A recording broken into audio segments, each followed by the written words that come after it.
Friends బైసర్ rural మండలానికి సంబంధించిన చుంచూర్ విలేజ్కి వస్తారు వీళ్ళు. సో వీళ్ళు ఏం చేశారంటే వీళ్ళ న్యూ ఇయర్ సెలబ్రేషన్ బాగా మంచిగా చేసుకోవాలంటే ఏదైనా టెంపుల్లో టెస్ట్ చేయాలి అనేసి వాళ్ళు అనుకున్నారు. అంటే మీరు అనుకోవచ్చు గుడిని ఎందుకు వీళ్ళు టార్గెట్ చేశారు అనేసి. యాక్చువల్లీ అఫెండర్స్ డిఫరెంట్ ఎంబోస్ ఉంటారు. హౌస్ బ్రేకింగ్ ఎంబోస్ చేసేవాళ్ళు, అంటే ఇంటి దొంగతనాలు చేసేవాళ్ళు, చైన్ స్నాచింగ్ చేసేవాళ్ళు, దారి దోపిడీ చేసేవాళ్ళు, అలాగే టెంపుల్ చేసేవాళ్ళు ఉంటారు సెపరేట్గా. వాళ్ళు అవే చేస్తూ ఉంటారు.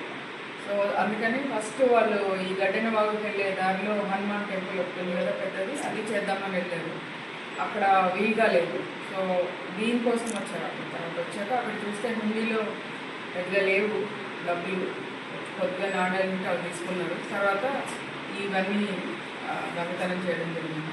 ఏంటంటే న్యూ ఇయర్ సెలబ్రేషన్ కోసం మనకు వచ్చిన కంప్లైంట్ వచ్చిన వెంటనే మన ఏఎస్పీ అవినాష్ కుమార్ గారి ఆధ్వర్యంలో టౌన్ సిఐ గోపీనాథ్ ఒక టీం ఫామ్ చేశారు.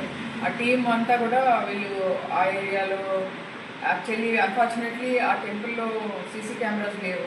మనం రెగ్యులర్గా వాళ్ళకి నోటీసులు కూడా ఇచ్చాము సీసీ కెమెరాస్ పెట్టుకోమని. సో ఇమీడియట్ క్లూ రాలేదు.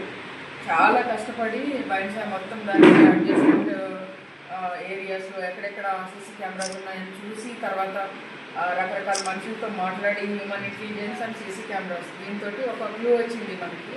ఒక అతను ఆ రోజు కొద్దిగా పసుపు కుంకుమ బట్టలు కనుక్కొని తిరిగాడు అనేసి.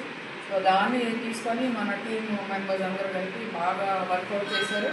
వితిన్ 48 hours అక్యూజ్డ్ని ఇద్దరిని అరెస్ట్ చేశారు. తర్వాత వాళ్ళని యాజ్ ఇట్ ఈజ్ ఆ టెంపుల్లో ఏదైతే పోయిందో అవన్నీ కూడా రికవర్ చేశారు. ఇది చిన్న ఇదే కానీ అనవసరంగా లేకపోని కొంచెం ఎక్కువగా ప్రజలు భక్తుల మనోభావాలు కొద్దిగా దెబ్బతిన్నందుకు ఇమ్మీడియట్గా దీన్ని వీరు సాల్వ్ చేసినందుకు ఏఎస్పీ బైన్సా అవినాష్ కుమార్ గారిని అభినందిస్తున్నా. అలాగే మన టౌన్ సిఐ అండ్ టీమ్ వీళ్ళందరినీ కూడా I congratulate all of them for detecting it very soon.